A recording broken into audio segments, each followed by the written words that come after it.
जय जगन्नाथ फ्रेंड्स मु विजयलक्ष्मी आपण विजयलक्ष्मी किचन को स्वागत। आज पत्रकोबी छेचड़ा बनैबा ता पुणी बिना तेल मसला रे कम समय मात्र 10 मिनट रे बनिबो इजी रेसिपी। चलते बनैबा। पत्रकोबी को एहीपरि ग्लास साइज रे काटी नेले गोटे कोबी मात्र 20 सेकेंड लागिबो काटिबा पई। पत्रकोबी, ग्रीन मटर, आलू 2टा, टमाटो 3टा, बैगण गोटे ए सब काटी परिष्कार धोई प्रेसर रे गोटे सीटी दे सिझे नबा।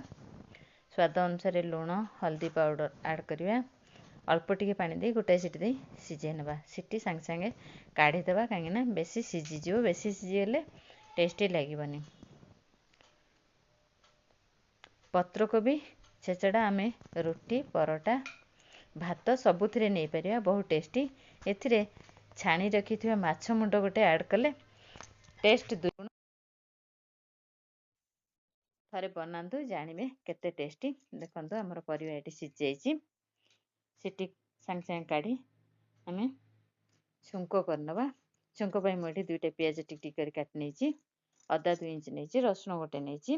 अदा रसुण छेची नबा, प्याज को काटी नबा।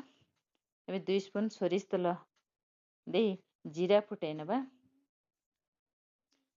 एथरे काटी रखिथा प्याज ऐड करिया। कैप्सिकम गोटे काटी रखिथा ऐड करिया। तेज पत्र 2टा नबा। दालचीनी खंडे, बड़ अलैच गोटे, गुजराती 2टा, स्टार फुल गोटे, गोलमरिच 7टा नीची, लवंग 4टा नेची। ए सब हमें बासना पई नउचे, किंतु एथिरे औषधीय गुण भरपूर अछि। स्वास्थ्य पई हमर बहुत उपकारी। एबे हमें अदा रसुण छेचा ऐड करिया। ए सब गोल्डन ब्राउन हे भाजेला परे 2 स्पून पानी दे मसला पाउडर ऐड करिया।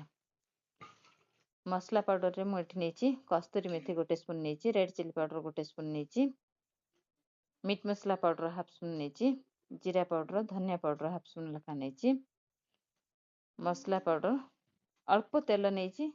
एठी अल्प टिके 2 स्पून पानी दे कसी नबा। मसला रो भल बासना आसला परे हमें सिझाई रखिथिबा परिबा ऐड करिया। 5 मिनट मिक्स करी गरम मसला पाउडर हाफ स्पून ऐड करिबा। एबे गैस ऑफ करनबा।